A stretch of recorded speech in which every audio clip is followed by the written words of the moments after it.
What's up?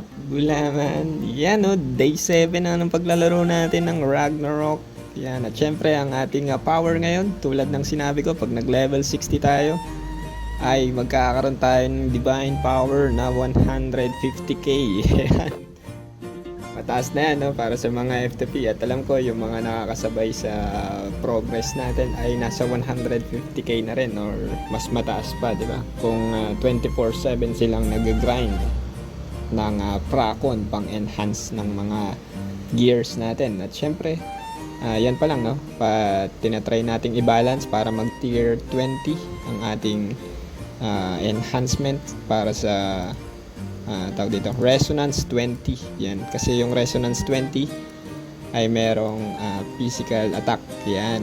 So kailangan mag pantay-pantay na level 20 ang ating enhancement. Yan, para sa mas magandang stats at mas mataas na power or divine power. Yan. Siyempre yung mga cards natin ay yung pa rin yung mga ginagamit ko. Yan, meron pa rin tayong Label May dyan. Tapos Cramp card. Itong Cramp card, yung hit points hindi naman masyadong kailangan sa Hunter kasi Dex type tayo. So pag nakakuha tayo ng magandang headgear na cards ay papalitan din natin yung Cramp card na. Sa ngayon kasi wala pang available na maganda, kaya yan muna yung nakakabit. At kung makakuha tayo siguro ng mga resistance, yun yung ikakabit natin dyan sa headgear. At yung weapon, syempre yung lunatic card ay ina-upgrade pa rin natin. Ba't ako naka-Hydra? Dapat ang gamit ko ay Minoros dahil nagpapalevel pala ako sa large. Ay, but synthesis. Yan. Yan. So, nag-grind tayo dito ngayon sa Pion, sa mga dyan, sa Smoky at saka dito sa yung pangalan nun, yung Bear. No? Kasi meron tayong damage to brute sa ating skill, no? Sa passive natin naka level 10 yung ating Beast Bane para ma one hit natin itong mga tawag brute na race. Yan o, kita nyo, one hit natin sila. At syempre equip ko yung Minoros, hindi pala naka-equip. Yan.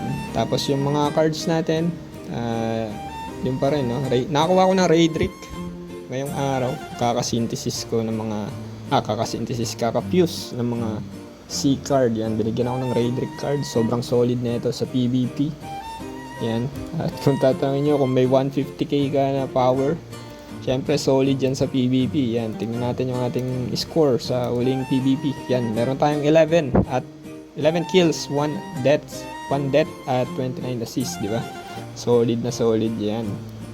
Kung nahirapan kayo mag-PvP at mag-target, alam ko maraming nahihirapan to-market ng mga players, no? So, ang ginagawa ko kasi ay hindi ako naka-auto, no? Naka-manual ako. Ang pinipindot ko lang ay double stripe. At kung lumalapit yung aking character, ay kiniklik ko lang tong X. Yan, yung sa target. Yan, para hindi kayo mahirapan at para hindi dumediretso sa base ng kalaban itong character nyo. So, ang gagawin nyo lang ay kung naka-PC kayo, mag-set kayo ng button para dyan. Escape ang nilagay ko. So, ang kiniklik ko lang ay yung 1 at na double stripe at saka escape para sa PvP. Para mas marami tayong killing score or kill steal, di ba? As FTP. Nagta-top 1 tayo dyan sa PvP, no? Kasi yung divine power natin ay medyo mataas na. Yan. At syempre update sa ating mga upgrade. Ayan, meron pala akong buffs na Sleipnir. Yan, nakuha na natin yung Sleipnir na buffs kasi dito yan sa growth, sa artifact, at nag-level 1 na, no? Nag-rank 1 na pala, no? Pagka naka-level 5 ka, level 5 mo, magra-rank up yan. Yan. At yung etong Freya necklace ay mukhang matatagalan pa bago mag-rank up. Yan. So, mga F2P siguro na nakakasabay sa ating progress ay may rank 1 na rin na Sleipnir. Yan. Meron siyang bigay na physical defense at magical defense. Yan. Siyempre yung skill, no? Sa skill natin, ang skill build pala, yan. Sa first job, pwede ka mamili ko kahit anong ile-level 7 mo dyan. Pwedeng arrow, shower, or explosive kasi hindi naman natin yung gagamitin. Ang kailangan lang natin sa archer ay yung mga passives. Yan, yung vulture's eye, eagle heart, itong improved concentration, syempre buffs natin yan. Tapos yung arrow crafting at yung double strike. Tapos sa second job, yan, yung mga passive lang din, no? Pero yung iba, kung ayaw mo ng blitz beat, pwede mong ilagay sa landmine yung 10 points o kaya sa blast mine, 'di ba? I-level 1 mo lang itong landmine, tapos alam ko blast mine yung magandang na damage. Kaya lang ang problema kasi dito ay yung element niya ay fire, no? So marami kasi sa PVP ay naka pasana, no? Tulad kasi libre lang yung pasana binibigay sa PVP. So hindi siya magandang gamitin for PVP. Maliban na lang kung yung kalaban ay hindi nakapasana. Yan. So, syempre sa PVP ang ginagamit nating arrows ay yung ice arrow. Ice arrow. Crystal arrow pala. Yan. Para sa mga nakapasana. Yan. So, syempre yung mga may alam niyan, hindi sila nag-equip ng pasana. Siguro naka-equip sila ng mga swordfish para sa water element.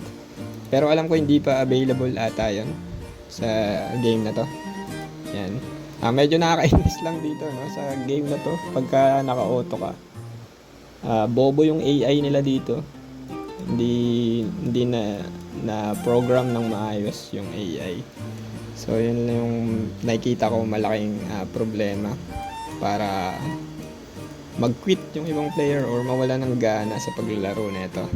Yan. Pero syempre dahil kahit ganun pa man ay itutuloy natin, no, ang paglalaro ng Ragnarok, no.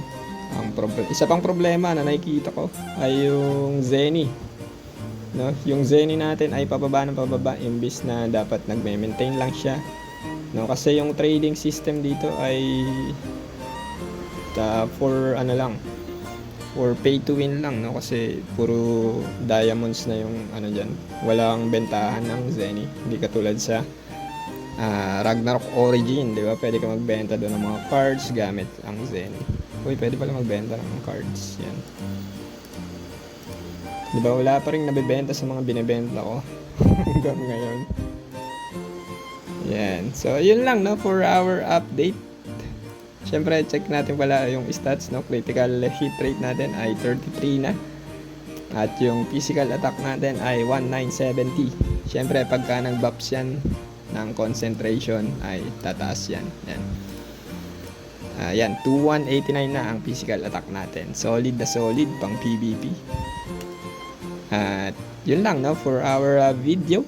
At kita-kits ulit next video. Bye-bye!